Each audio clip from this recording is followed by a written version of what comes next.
尹晴柔，祝你生日快乐，祝你生日快乐，祝你生日快乐，祝你生日快乐！参见皇上，民女祝皇上生日快乐，万寿无疆。尹晴柔，我让你操办寿宴，你这是干什么？邱公公，你帮我拿着。好。回禀皇上皇后，这个呢是我家乡的习俗，这个叫生日蛋糕。只要有人过生日啊，这个人的家人还有朋友就会送这个给他。上面的蜡烛呢，代表对这个人的祝福，然后寿星可以对着蜡烛许愿。如果许愿过后能一口气吹灭这些蜡烛的话，那他的愿望就一定能实现了。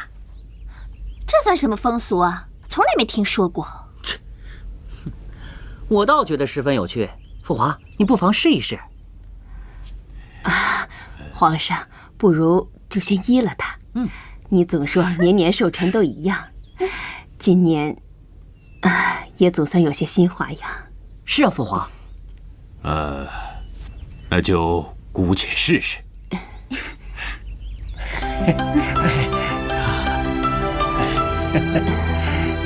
皇上，要这样，闭上眼睛许愿。好。祝你生日快乐，祝你生日快乐！大家跟我一起唱啊！祝你生日快乐，祝你生日快乐，祝你生日快乐，祝你生日快乐，祝你生日快乐，祝你生日快乐，祝你生日快乐，祝你生日快乐！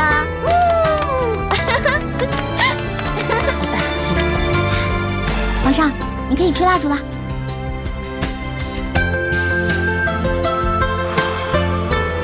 好，父皇一口气把蜡烛都吹灭了，愿望一定能够实现。父皇，你许了什么愿啊？这个……嘘，不能说，你也不能问，因为说出来就不灵了。好，不说也罢，终究是无法实现了。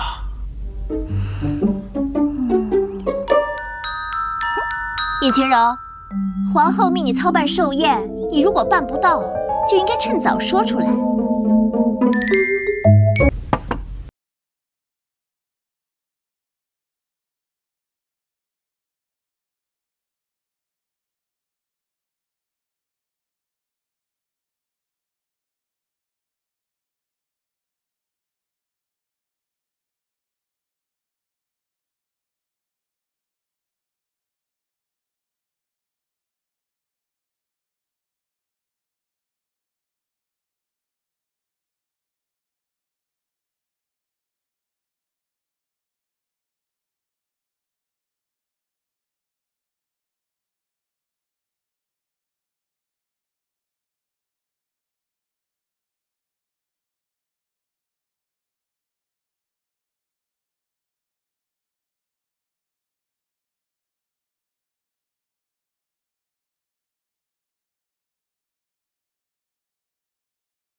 尹晴柔，你不会以为你也有资格坐在这里吧？我当然不会那么想了，那个位置是我留给大王爷的。说好了是一家人吃饭，理当应该有一儿的位置。请皇上、皇后娘娘还有各位王爷品尝，这是我亲手做的。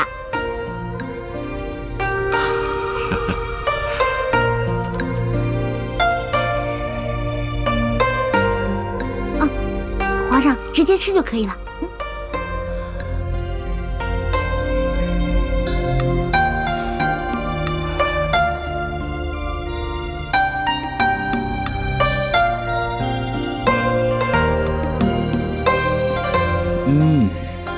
好甜呐！入口即化，非常的好吃。来，皇子吃，啊，好吃啊！啊，父皇，儿臣还有一份贺礼，请父皇笑纳。来人，端上来。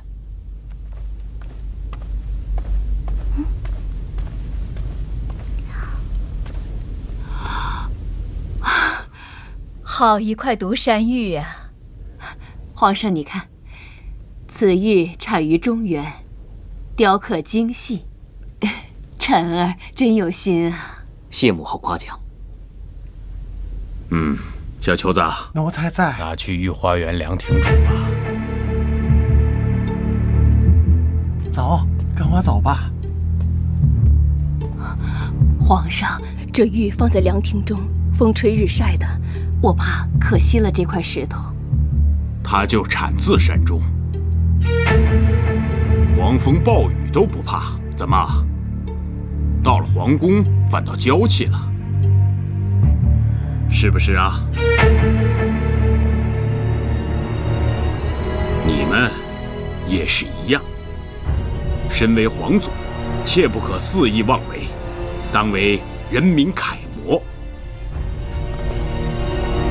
儿臣遵旨。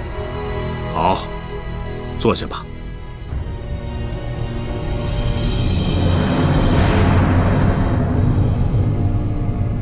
啊，萧儿，你为父皇准备的礼物呢？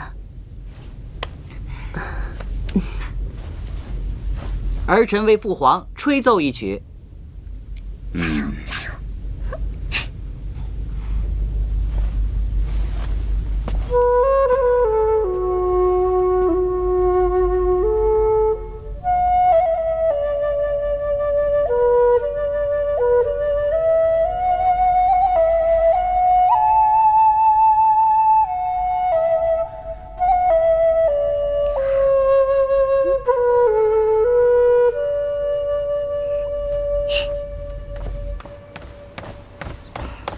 阿广，大头，噔噔噔噔！哇塞，国内第一造型师果然不是盖的啊！哎，挺像那么回事儿。你可以侮辱我的性格，但是你不可以侮辱我的职业。怎么样？一会儿我再给你展示一下我的易容术。瞅你那德行，哎，大同呢？我在这儿呢，哎，你们准备怎么样了？一切准备 OK。那就关门放皇上啦。来 OK。 1、2、3，加油！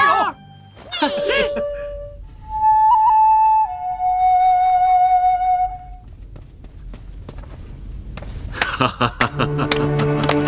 啊，萧儿，此举饱含对我朝大好山河的赞叹。果然不枉你在外云游多年，也算是有了一些收获啊。回父皇，儿臣此行一路向北，除了包揽我朝大好河山，更看到不少民情，百姓安居乐业，丰衣足食。他们都祝愿吾皇身体康健，长命百岁。好好好。三表哥，你送皇上什么呀？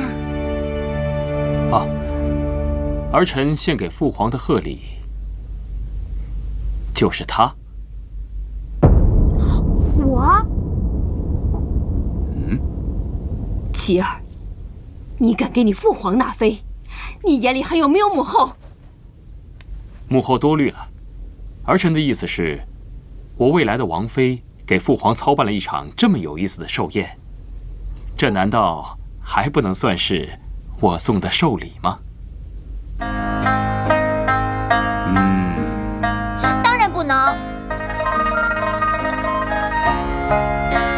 皇上，民女自己给您准备了礼物，哦，还请皇上随民女移步后宫。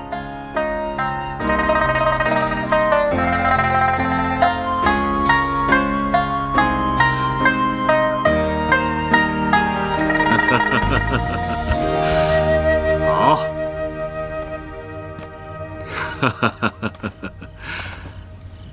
哎，皇上，啊，民女知道您心中现在最放不下的，当属大王爷。但人死不能复生，可今天是皇上的寿辰，民女有一份礼物想要送给皇上。若有冒犯之处，还请皇上恕民女无罪。好，一会儿朕不管看到什么，都恕你无罪。谢皇上。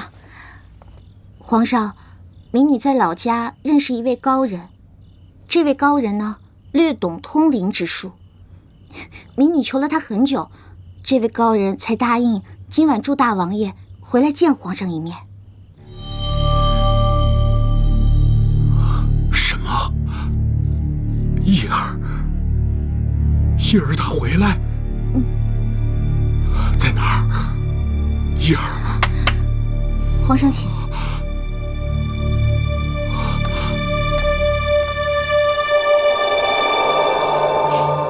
叶儿，父皇留步。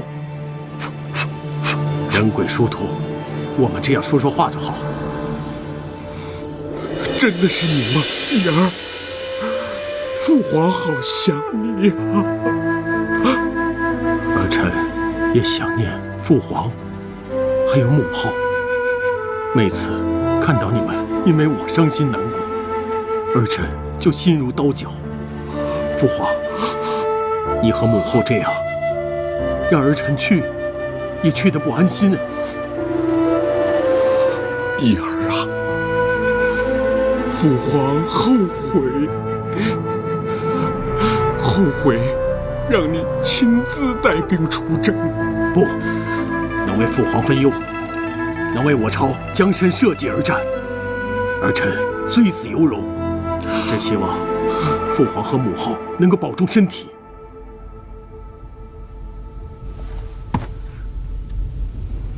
姑姑，你说这个尹晴柔在搞什么鬼啊？都这么长时间了，怎么一点动静都没有啊？我怎么知道？我就说不应该把寿宴交给他。当初你说你一起帮忙，你都干什么了？我是想帮忙，可尹晴柔不让。晨儿，在，母后。不如你去看看。是。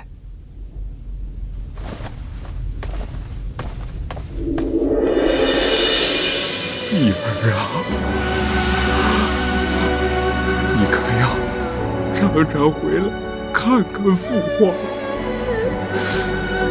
父皇，我求高人今日带我来见你，就是想告诉你，不久之后我就将转世投胎。今世你我父子缘尽于此，还请父皇勿要以我为念，多多保重才是。叶儿啊，叶儿，父皇，能做您的儿子，是我今世最高兴的事情。如果有一天我老无所依，请把我埋在这。叶儿，叶儿，皇上，叶儿，叶儿，皇上，叶儿，皇上，叶儿，保重龙体啊，皇上！叶儿啊！节哀顺变。真累呀。儿臣也去看看。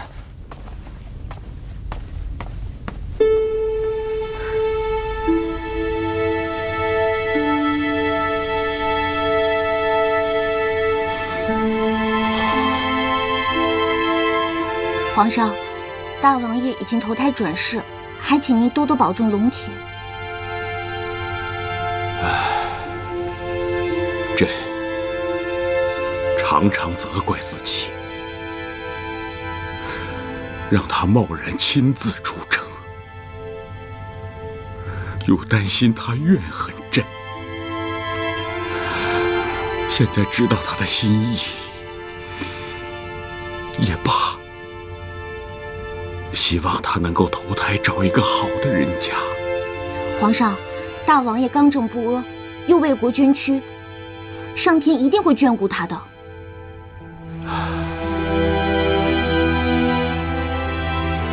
想不到你年纪轻轻，竟有如此本领。皇上谬赞了，那个民女啊，只不过是运气好，得到了一位世外高人的帮助而已。世外高人？他现在何处？朕一定要重重的赏他。世外高人啊，世外高人肯定是回他的世外去了，他们不在乎这些功名利禄的。而且皇上你要真的要赏的话，那不如就赏我吧。啊！我说怎么都赏给他了？真想不到，你是如此爽快。皇上，民女是个普通人，普通人谁不想升官发财呀？不过啊，民女不想升官，民女就想发一点点小财。好，那朕就答应你，赏你黄金100两。一发了100两啊！100两。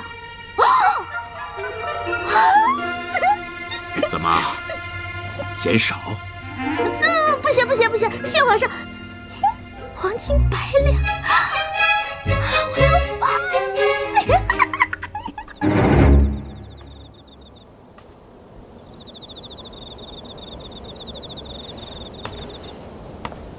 二哥，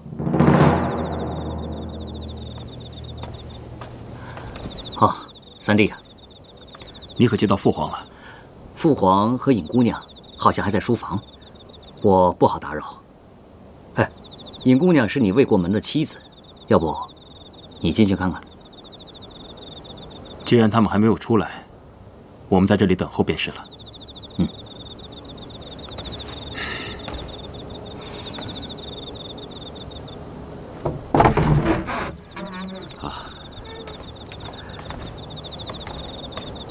你们怎么在这儿？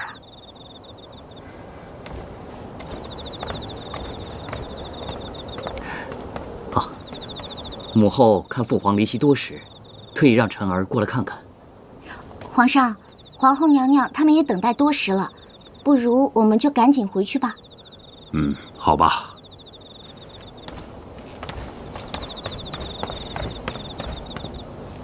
你们俩也跟我回去吧。是。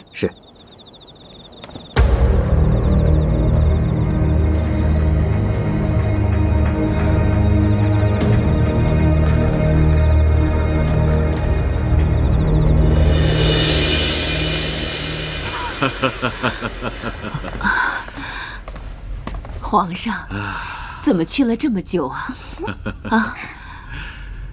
是不是尹晴柔又做错什么了？没惹皇上生气吧？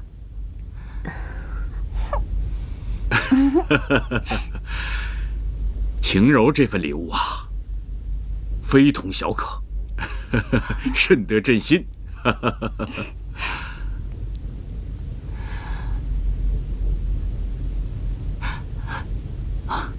父皇，到底是何礼物？儿臣越来越好奇了。这皇上，民女有个请求。好，说。我希望这份礼物成为我跟皇上之间的秘密。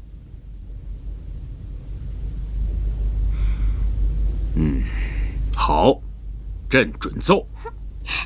谢皇上。皇上，难道连哀家都不能知道吗？皇后，不要着急。这份礼物非同小可，你只要知道，朕从今天开始一定会保重龙体，伊儿的事情不会再伤心了。皇上，你说的是真的吗？当然是真的。你身为母亲，伊儿的事情，朕难受，你一定会比朕更加难受。但是你为了朕这么多年来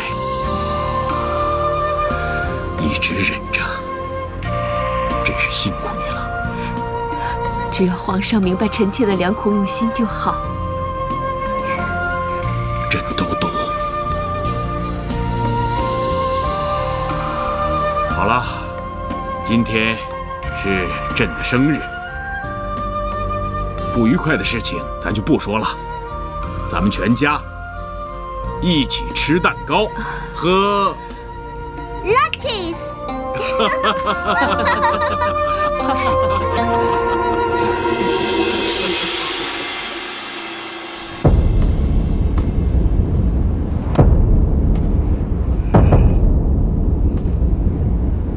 扫货行动开始！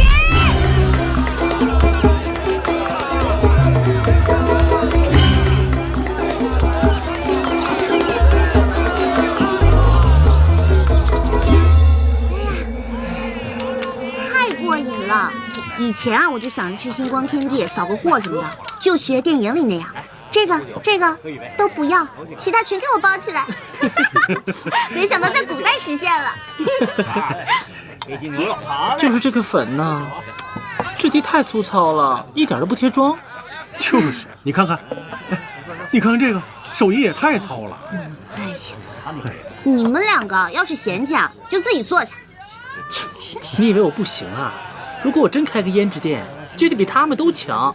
哎，没错，要是让我在这儿开个铺子什么的，我做的东西保准比他们有用的多。那就开啊！开什么啊？开什么？你开胭脂店，你开百货店，说不定过不了多久，我们就是这全京城最有钱的人了。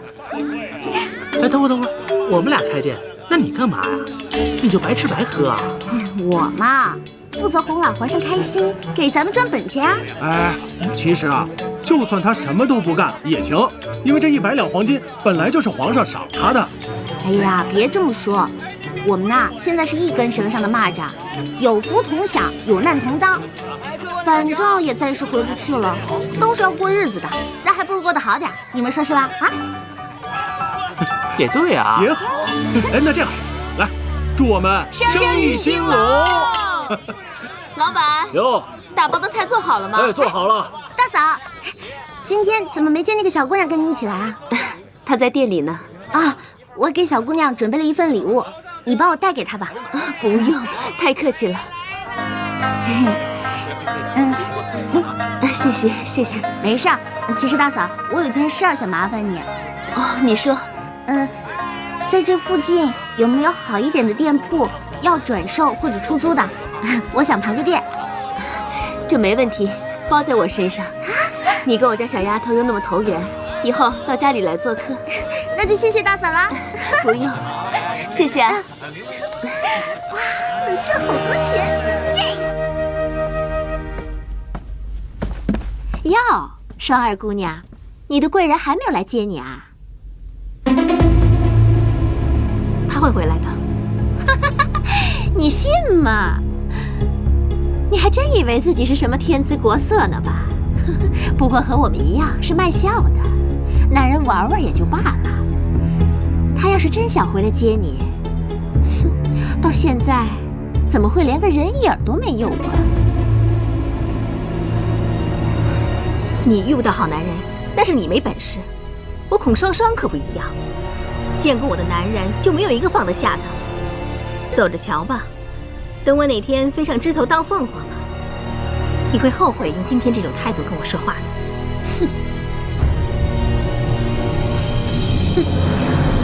唉，都当了婊子了，还立什么牌坊啊？切，什么玩意儿！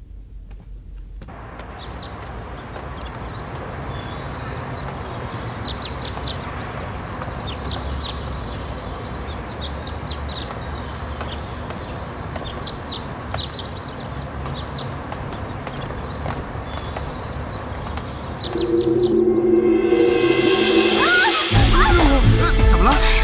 这不是双双姑娘吗？你这是怎么了？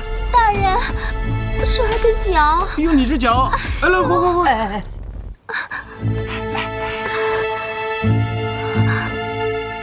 多谢大人。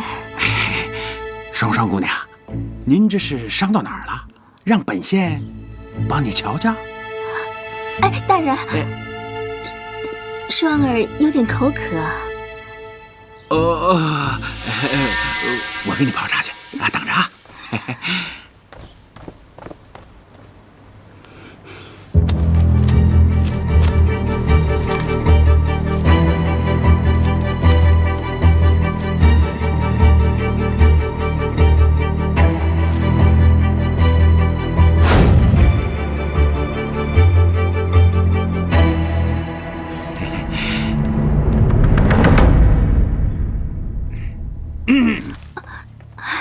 人，双儿姑娘，您这是？大人的剑有些杂了。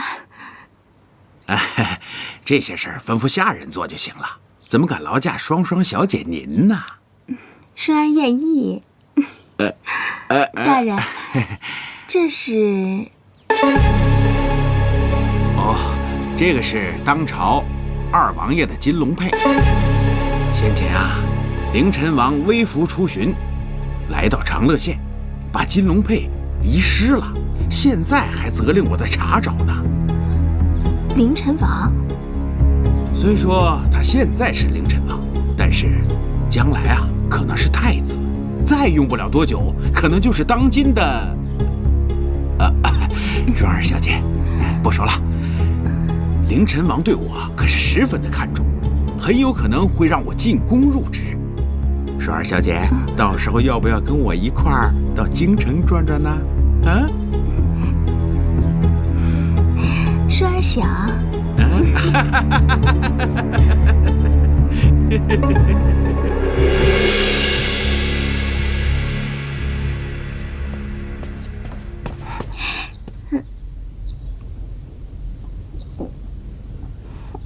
参见皇上、皇后娘娘、三王爷。起来吧。谢皇上。青柔啊，皇上的寿宴你办得非常好，皇上高兴，哀家也高兴。说吧，你想要什么赏赐啊？赏赐？皇上已经赏过我100两黄金了。还有人嫌赏赐多的？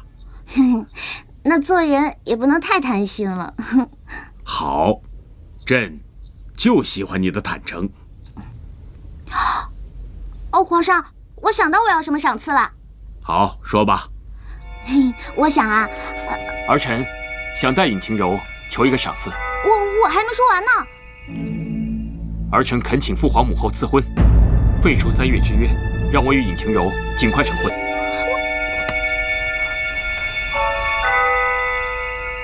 不是都已经说好了吗？好了，有这样的姑娘做朕的儿媳妇，朕心甚慰啊。尹晴柔接旨。民女在。朕现在就将你赐给灵齐王谢延琪为妃，择日成婚。儿臣谢过父皇。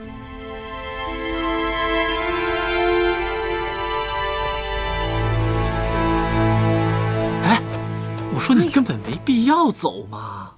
你疯了！皇上让我嫁给冰块脸，那可是冰块脸啊！我不走，留这儿等死啊！我觉得三王爷他人也不坏，你别看他口头上拿我威胁你，哎，我毕竟没怎么样啊。再说那天皇上寿宴，人家那么卖力的替你说话，我觉得呀，你嫁给他也不错。可是我不知道为什么，我就特别讨厌他，因为他总欺负我。哎，要是这样的话，你就更得嫁给他了。你想啊，一旦你嫁给了他，你才有无数次的机会去折磨他。得了吧你，那个冰块脸我可惹不起。哎，对了，你到底跟不跟我走啊？那，你要真铁了心要走，那我肯定得跟你走啊。够哥们儿。但是怎么着也得跟老周说一声吧，他还各种找店铺开店呢。哎呦，我怎么把这事儿给忘了？哎呀，你说这古代人也真麻烦，也没个微信啥的。这样吧，你出宫去通知老周，我呢收拾好东西，咱们呢在城门口会合。那你可真想好了啊？那当然了，生命诚可贵，爱情价更高，若为自由故，两者皆可抛。怎么办？怎么办？这可怎么办呀，姑姑？嫣然呐，你可别转了。姑姑，你可得帮帮我。姑姑，你答应过我，灵齐王妃除了我，谁也当不了。姑姑，你最疼嫣然了。你知道，我打小就喜欢三表哥，他要是娶了别人，我会伤心死的。嫣然呐，你说的这些，哀家都知道。可现在连皇上都开了金口了，你让我怎么办呢？我就要三表哥。你可是我们杜家的女儿，哀家绝不允许你去给别人当妾。你还是死了这条心吧。姑姑，要不然这样吧，琪儿呢，虽然才貌双全，可论起对人体贴入微，晨儿才是最好的。要不然，哎呀，姑姑，二表哥再好，我心里也只有三表哥一个人。姑姑这不是不想你嫁得那么远吗？我不，姑姑，你要是心疼我的话，就帮我把三表哥抢回来。你嫣然，嫣然，不许胡闹！参见皇后娘娘。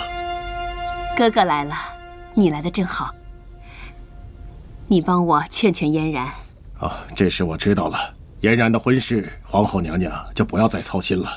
既然三王爷心有所属，那是嫣然她没有这个福气。爹，你还要怎么样？输给一个来路不明的丫头，你还好意思跑到皇后这里来，让她为你做主？嫣然，让她去吧。这丫头被我宠坏了，是时候让她知道，不是她想要什么就能得到什么。哥哥，嫣然只不过是个女儿家，你也太严厉了吧？你嫂子去世以后，就留下嫣然这么一个女儿，被我娇生惯养，才这么没大没小。啊，刚才我听见皇后娘娘提起了二王爷。没错，你也知道我心疼嫣然，一直想把她留在我身边，所以就想琪儿不行，还有晨儿。不知哥哥意下如何？哦，皇后娘娘视嫣然为亲生女儿，您的安排是最好的。可是嫣然，你放心，我会跟她好好谈谈。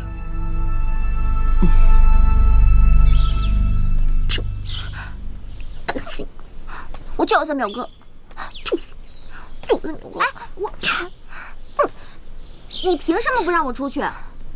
邱公公找我有急事儿，让开。灵齐王有令，不许姑娘离开半步。又是谢银齐，他这个爱牵刀的。守卫大哥，求求你，就让我出去吧。邱公公啊，是真的找我有急事儿。我要是去晚了，他肯定会骂我的。你也知道的，邱公公骂起人来24小时都不带重样的。我要是被他骂上一次，3天都睡不好觉。守卫大哥，求求你了，就放我出去吧。哦，我去就回，保证你们的灵齐王不会知道的。姑娘就不要为难我们了，要是放你出去，我们都要受罚。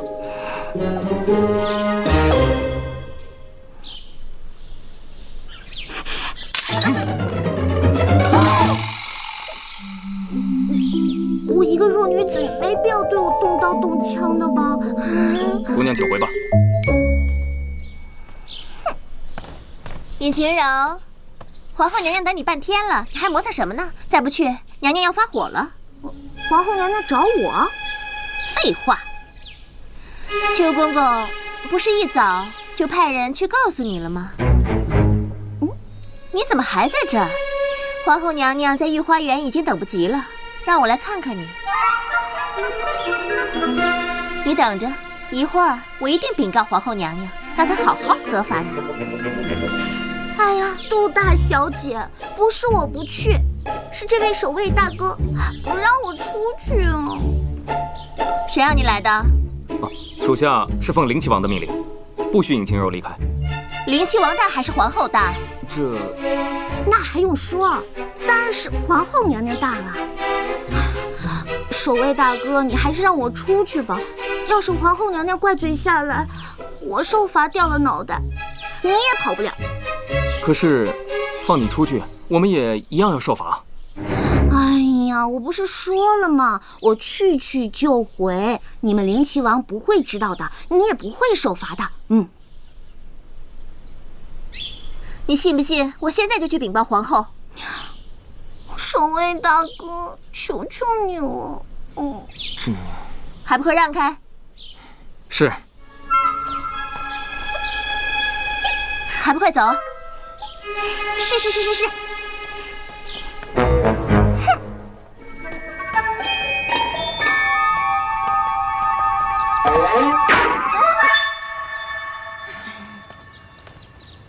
尹晴柔，你不会真的想跟我去见皇后吧？皇后没找我。哼，别装了，你背这么大一个包袱，不就是想逃跑吗？你不会是想跟皇后告发我吧？我就知道你没那么好心帮我出来嘛。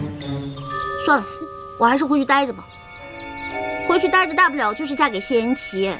要是跟你去见皇后，分分钟就没命了。你真的不想嫁给三表哥？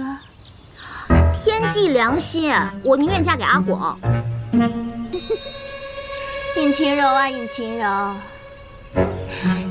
既然你这么说，好，那我就信你一次。你走吧。真的假的？我让你走，走得远远的，再也别让三表哥找到你。完了。不然呢？成交。谢谢啊。拜拜。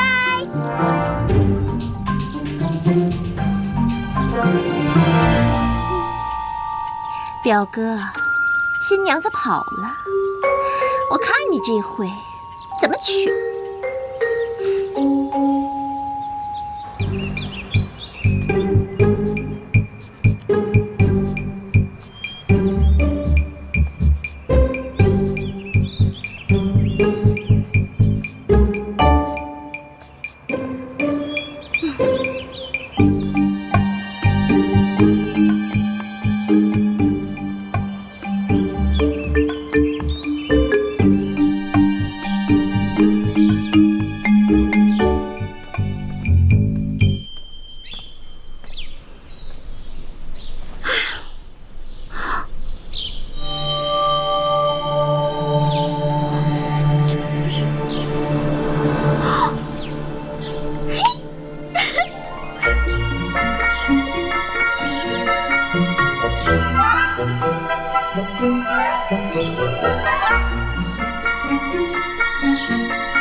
什么人？你在干什么？你们两个轻点儿！怎么了？怎么了？这是？邱公公，干什么呀？回邱公公，就是这个丫头，她竟敢擅闯宗祠，被我们俩给抓住了。放肆！这是未来的灵齐王妃啊！小的有眼不识泰山，还请王妃饶命啊！没什么，你们起来吧。谢王妃饶命之恩。下去吧。是。晴柔啊，你到这儿来干什么？邱公公，我就是想进去看看，这里边有什么呀？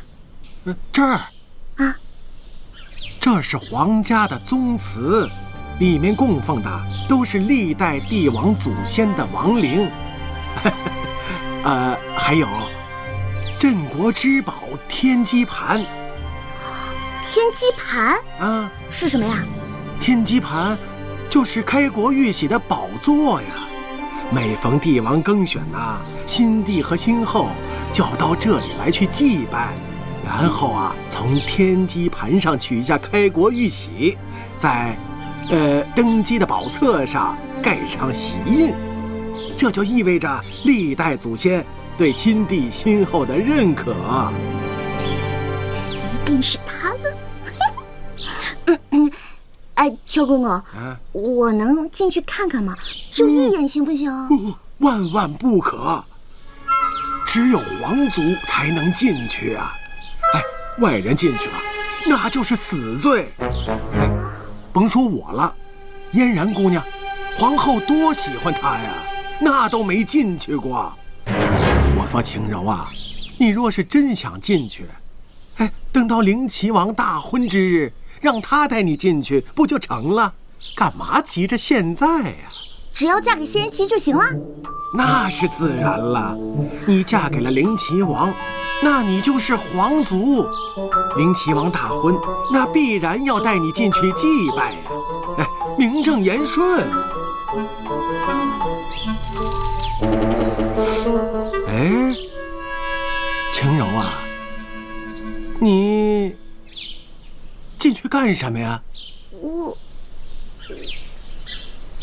没什么，我呢就是好奇，好奇害死猫。猫也进不去呀。我听说啊，这里边戒备森严，陷阱到处都是。哎，甭说一只猫了，连一只苍蝇都飞不进去。嘿，不过你要是真进去了，那就得……哎，我本来呀还想着再多教你点东西，省得以后回到王府像个野丫头，没规矩，被人家笑话。可是没想到啊，嘿嘿，你这丫头命好，皇上开了金口赐婚。嘿，不过这以后啊，规矩还是得学。古人云：“学无止境嘛。”我说晴柔啊，哎，你这丫头跟你讲个话怎么这么费劲呢？啊，像对牛弹琴。我告诉你啊，以后哪天三王爷把你给休了，你可别哭，指不定谁休谁呢。什么？没什么，秋公公，我想最后问您一次，是不是只有嫁给三王爷才能够进入宗祠啊？有啊。什么方法啊？嫁给二王爷，四王爷，哎，或者皇上。算了，我还是嫁给三王爷吧，至少还算半个熟人。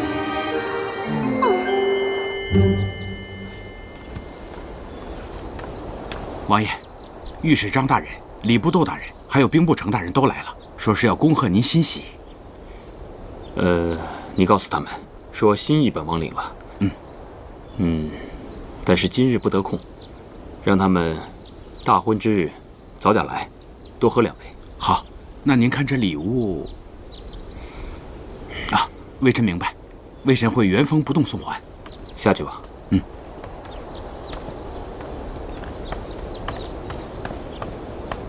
哎，独孤，你来的正好，来，瞧瞧这古琴。这莫非就是雅意？好眼力啊！此琴正是雅意，是本王入关那年父皇赐予我的。很多年了，这琴一直藏于阁楼，今日也该拿出来晒晒太阳了。果然是好琴。王爷，看您今天兴致不错，不如弹奏一曲如何？也好，那本王就献丑了。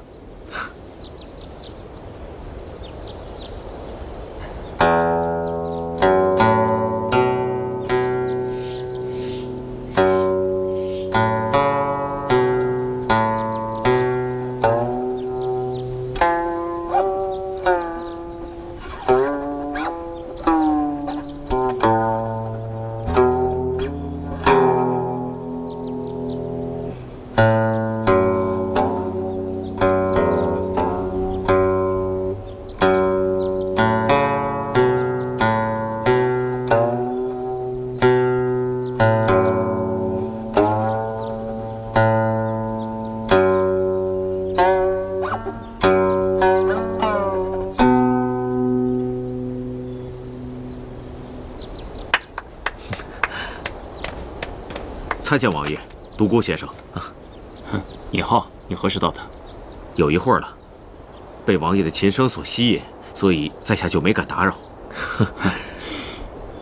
王爷，今日我才知道，原来王爷的琴艺如此高超啊！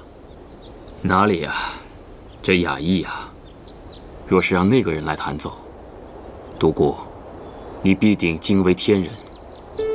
哦，此人是谁？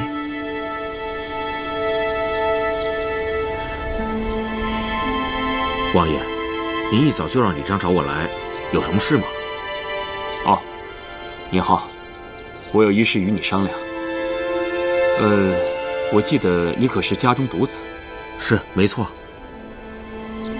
尹老将军战功赫赫，如今也到了颐养天年的时候，不知他与尹老夫人有没有想过收一个义女，承欢膝下呀？义女？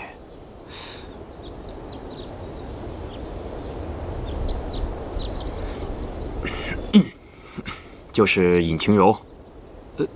晴柔？我明白了，王爷呢是想让尹姑娘以尹老将军义女的身份嫁入王府。没错。你看啊，她也姓尹，500年前你们还真说不定是一家人呢。再者，你也没有妹妹，多一个岂不更好？这，王爷是怕尹姑娘的来历一直被大家取笑，所以这次一次性解决。不过王爷，您为尹姑娘可真是煞费苦心呢。我可不是为她呀，我这是为我自己着想。哦，父皇赐婚，我不能不从，但又不能让世人说我谢延琪的王妃来历不明，失了我的名声。既然王爷都开了口，回去我和我爹娘商量一下，他们若知道是王爷的事，想必也不会不答应。那就有劳你了。王爷言重了。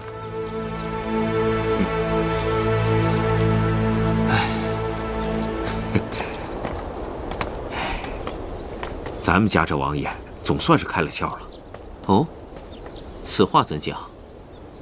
其实咱们家王爷并不爱弹琴，皇上送雅意给他，他就随手束之高阁。是他的一个朋友又把雅意拿了出来，5年了，第一次见王爷又能弹琴。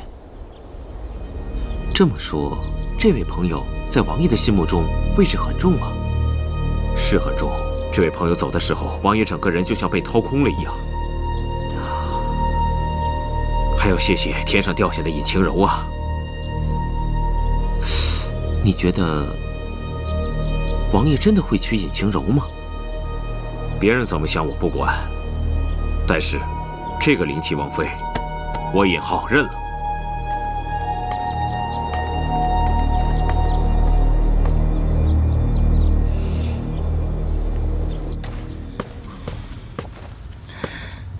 王爷，舅舅，你可算来了，怎么样？王爷何必着急？我能不急吗？寿宴那天，我分明就听到尹晴柔和父皇提到了大哥的名字，可我打听了多日，竟没人知道他们到底说了些什么。怎么样？母后怎么说？皇后也不知情，皇上也只是对她说，不必思念大王爷，各安天命便是。这是什么意思？我也猜不透啊。舅舅，这与敌军联手害死大哥的事，你也有份。万一被查出来，你我可都是通敌叛国的死罪。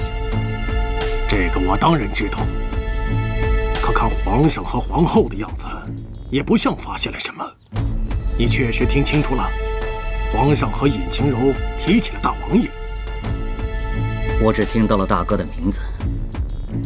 当我准备上前打探的时候，老三来了。这尹晴柔是老三没过门的妻子，他们究竟在盘算着什么？这还用说？看来惦记皇位的不止你我。不管老三再算计什么，我们先下手为强。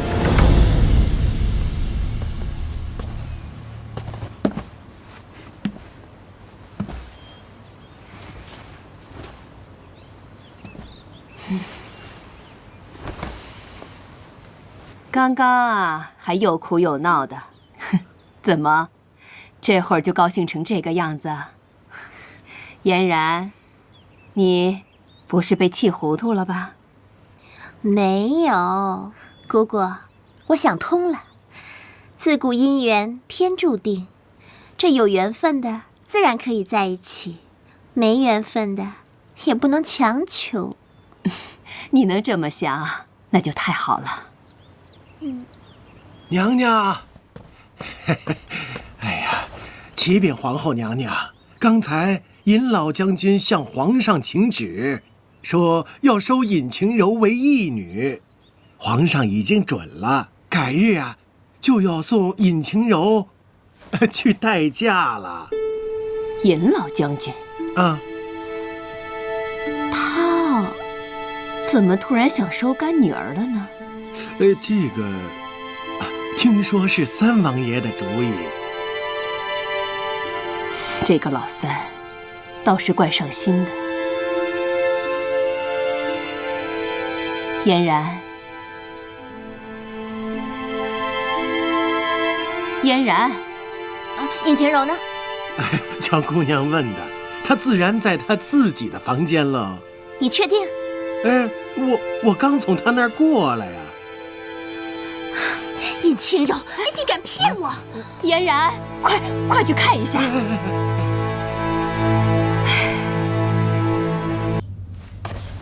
尹晴柔，叫活呢你？好啊，尹晴柔，你竟敢骗本小姐！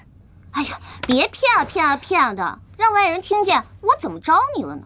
你不是说要离开皇宫的吗？怎么能如此言而无信，出尔反尔？这可是皇宫啊，哪能说走就走呢？再说了，这儿好吃好喝的，外面大风大浪的，我在这儿挺舒服的。你无赖骗子，走，我送你出去。别，不劳您大驾，我觉得这儿挺好的。你不是说誓死不嫁给表哥的吗？现在又留在这儿，是何居心？那个，请注意你的措辞，誓死不嫁什么的，意思就是只要死不了，还是可以嫁一下的嘛。你这女人，之前还信誓旦旦说不嫁，现在又反悔，哼，肯定是贪图王妃的身份。哎，对，你太懂我了。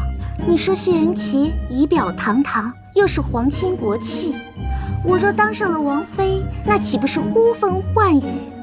哎，这么好的事儿，谁不愿意嫁呢？你说是吧？我就勉为其难的，谁让谢仁琪他非我不娶呢？你，我必须给你点颜色瞧瞧，你给我等着！哟，我色盲，不劳您大驾了。你给我等着！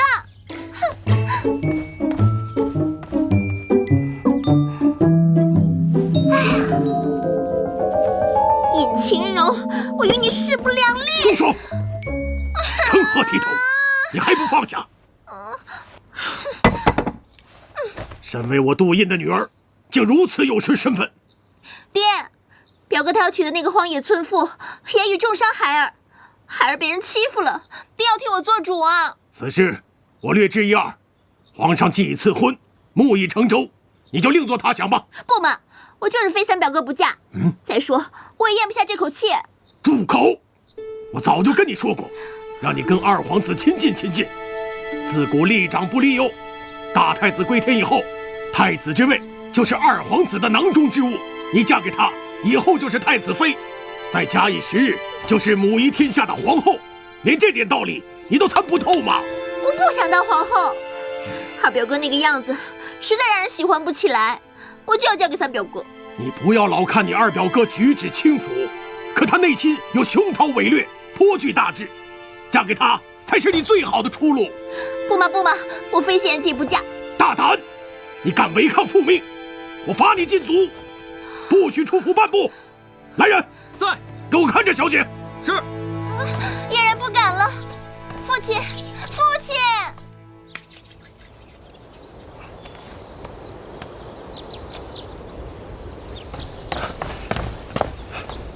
秦柔，秦柔，哎，这儿呢！哎，走走走走。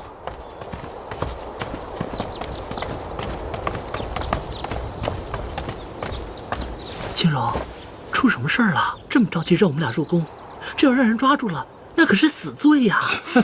瞧你那怕死的样儿，一边去！找你们当然是有天大的事儿了。我知道咱们回去的关键啦！啊，真的假的？哇，这真是天大的好消息啊！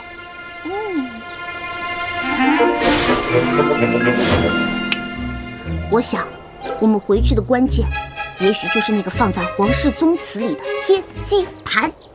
天机盘？那还想什么？进去一探究竟就是了。你傻呀你！外面有大内侍卫把守，里面有机关重重。我们要是这么进去啊，分分钟就……啊，那怎么办呢？我呢，思前想后，觉得想毫发不伤地进入祠堂的方法呢，只有一个。哎呀，我的祖宗，你就别卖关子了，赶紧说吧。那就是嫁给谢言齐。要我说，肯定还有别的办法。哎，看我今天晚上就把天机盘偷出来。嗨，是与不是，看清楚了不就行了吗？哼，你当自己是陆小凤还是西门吹雪啊？那可是皇宫禁地，大内侍卫围的是里3层外3层的，连只苍蝇都飞不进去。哼，何况你这种糙老爷们。我不行，你行你上啊，no can no baby。你俩别说了，我现在不也正为难着呢吗？硬闯肯定是不行了，所以我才把你们俩叫过来商量一下有没有别的办法。对，怎么也不能让你牺牲色相吧？够哥们。哼，我倒觉得嫁给三王爷那招不错。哎，你三王爷那么帅，又是皇亲国戚，放到现在，那可妥妥的是白马王子。能嫁给他，那可是万千少女朝思暮想的梦啊！秦柔，你跟我说，你就从来没想过嫁给高富帅吗？想是想过，可冰块脸不一样。有什么不一样？人家三王爷对你可是有情有义的。哎，你把话说清楚了，他怎么对我有情有义了？别不信，我早就打听清楚了。你之前在宫中犯的那些错，你以为是谁给你解决的？三王爷。还有，之前你受罚的时候，哎，有人替你解围，那可都是三王爷授意的。秦柔，要我说呀，你就别想什么歪招了，事儿就这么定了，乖乖的嫁给三王爷，进祠堂一探究竟。要是行的话，我们就解决了穿越的问题；要是不行的话，乖乖的做你的王妃。我们以后啊，还得指望着你呢。得，起火，走人。秦柔，那我们走了啊。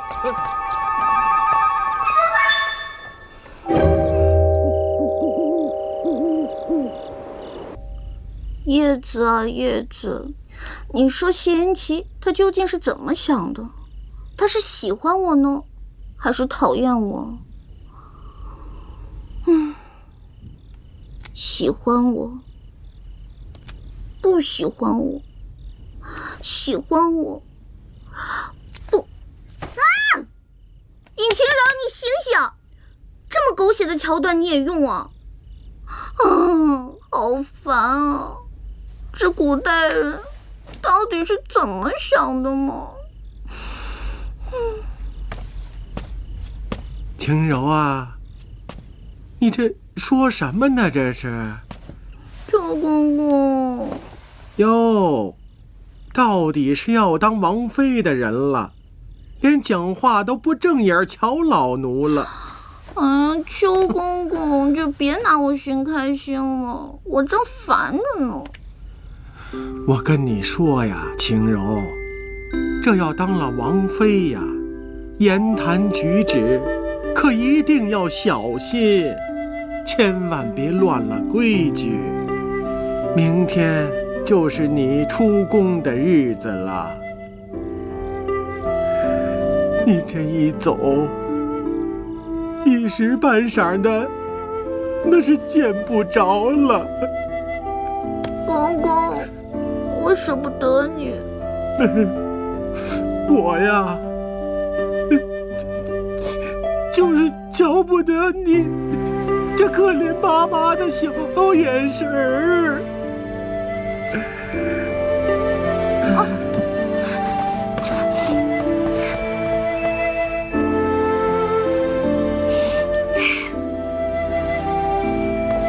舅公公，晴柔感谢你这么多天对我的照顾，这是我托我朋友给你做的暖宝宝，以后您在风湿天的时候就不会那么疼了。哎呦，我的小心肝儿啊！你说我这离了你，我可怎么办呢？这，舅公公。好了，你呀，甭看三王爷平日里他不苟言笑，其实啊，他是面冷心热，对你也算是一片真情。你跟了他，想必不会受什么委屈。公公。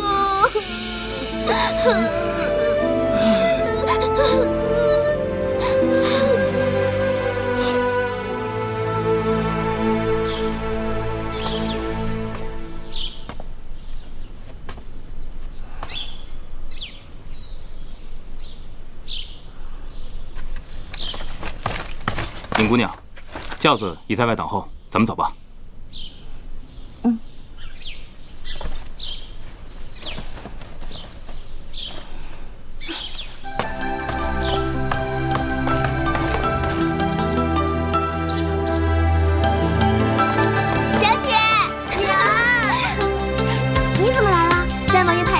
地方生说让我过来伺候小姐，我可想死你了。我也是。晴柔，先随我去见过家父家母。好的，大哥请带路。这边。走。爹娘，晴柔来了。哦。见过尹将军、尹夫人，明你有礼了。哎呦，好漂亮的姑娘，看到你就喜欢。尹夫人夸奖了，您才是又富贵又端庄呢。好甜的嘴巴呀，王爷真是有福气。你看，我们又多了个女儿了吧？尹将军、尹夫人如果不嫌弃的话，那民女就叫二位爹娘如何？好。哎，太好了，真好。浩儿，你又多了个妹妹不是？大哥好。晴柔，以后有什么事，大哥一定赴汤蹈火。大哥，这话我可记着了啊！参见王爷。尹老将军、尹夫人，不必多礼。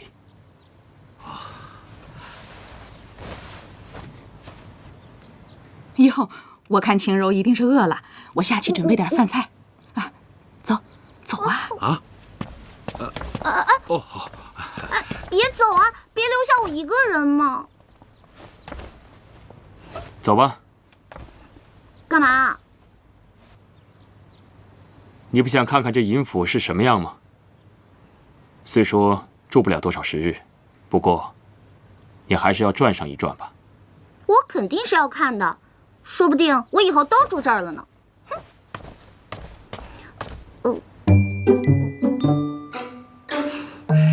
走哪边啊？右边。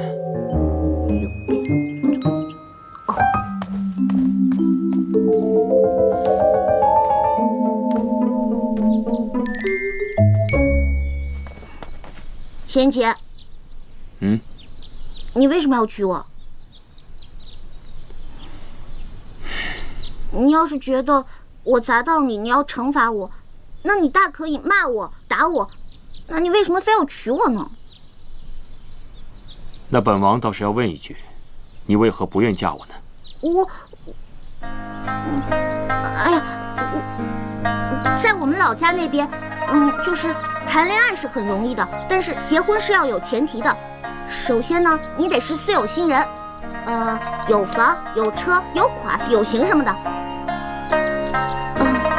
不过好像你也不用担心这个问题，因为这全天下都是你家的，你既是官二代，又是富二代。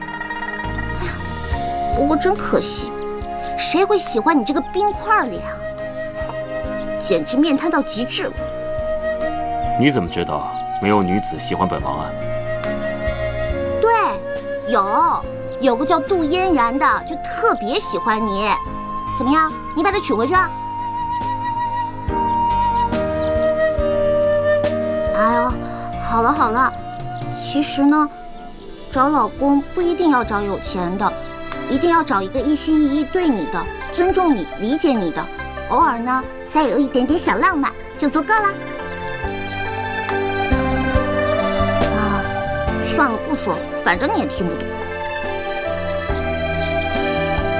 本王虽听不懂，但却一一记下了，日后慢慢参悟便是。我走了，你在尹府安心待嫁就好。你，就算要结婚，好歹也弄个求婚什么的呀，现在弄得跟强抢民女似的。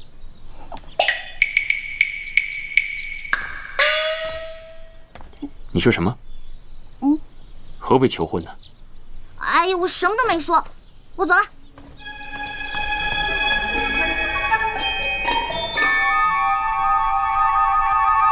求婚？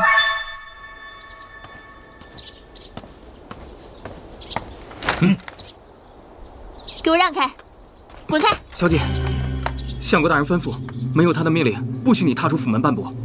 滚开！本小姐要出门，你居然敢阻拦！就不怕我禀告我爹，要了你脑袋？哎，请小姐息怒，连你也敢忤逆我！不要为难小的。你给我让开！小姐，您别这样，您不要为难我们，小姐。让开！大胆！参见王爷。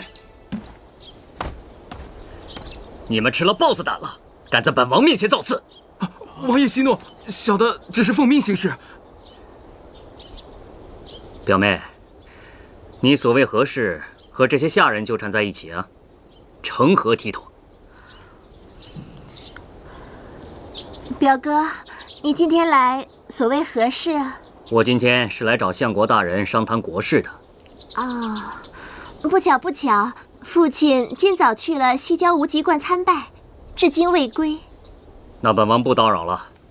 哎，表哥，表妹有何事？表哥，你能不能带我出去玩啊？他们不放我出门，你若开了金口，他们绝对怕你，肯定就放了我了。求你了，求你了。这正是何难？本王要带表妹出去游玩，还不放行？王爷，大人吩咐过，连本王的话都不听了，是让我去请示你们相国大人吗？小的不敢，谅你们也不敢。表妹，上轿吧。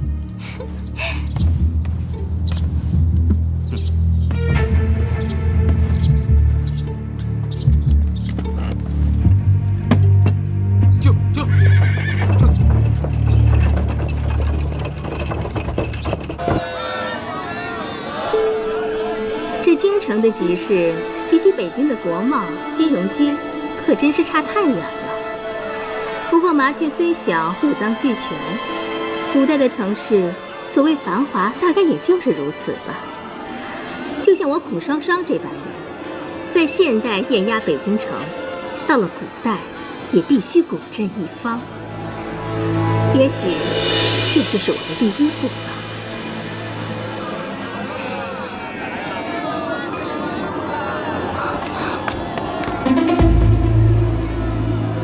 表妹啊，要不然我们去醉仙楼尝尝河仙如何呀？没兴趣。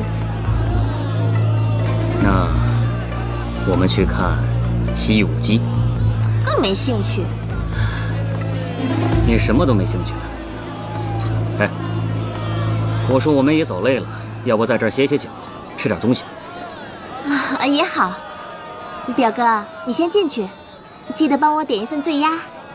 哦，我刚才看见路过的胭脂铺有个上好的胭脂，很是喜欢，我去买一下，马上回来。等等，这种事情让下人去办就好了。哎呀，不嘛，你们大男人都是毛手毛脚的，再给我买错了，岂不还要折腾？我呢，去就回。好，那我跟你一块儿去吧。不用了，你先去把菜点好，等一会儿我回来就能吃到现成的啦。好，那你去吧。小二，给个雅洁。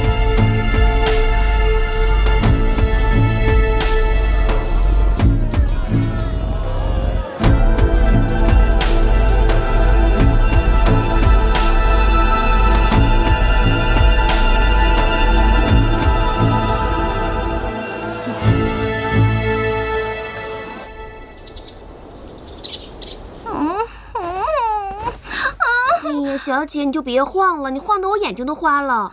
雪儿，你给我找点事儿做吧，我快无聊死了。小姐，你可真会说笑，这哪有下人给主子找活干的呀？你可真是身在福中不知福呢。福？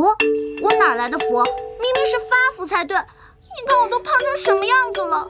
再说了，这儿一没零食吃，二没游戏玩，三没电视剧看，简直比皇宫还无聊。大哥，尹将军。妹妹，我来看看你。哎呦，大哥，你就带我出去玩吧，我都快无聊死了。三王爷还真是了解轻柔啊。仙琪，他怎么了解我？三王爷说这几天你未曾出门，肯定闷坏了。这不，让我来找你，与他一起去东郊游玩。真的吗？嗯。管他是仙七还是仙八，只要能出去玩就行。走吧。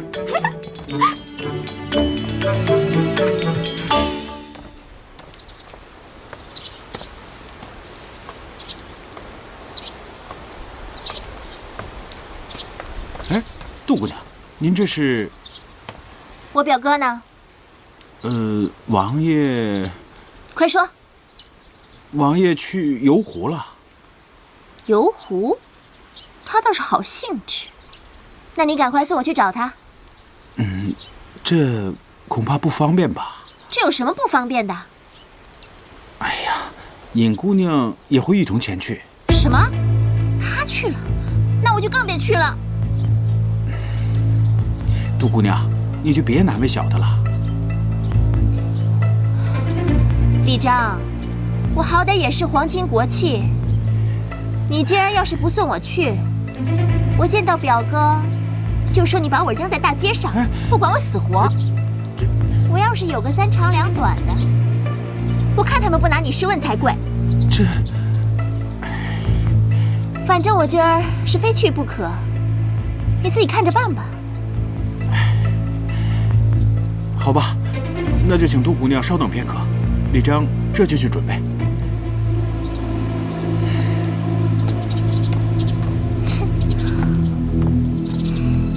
尹晴柔，绝对不允许你抢走我表哥。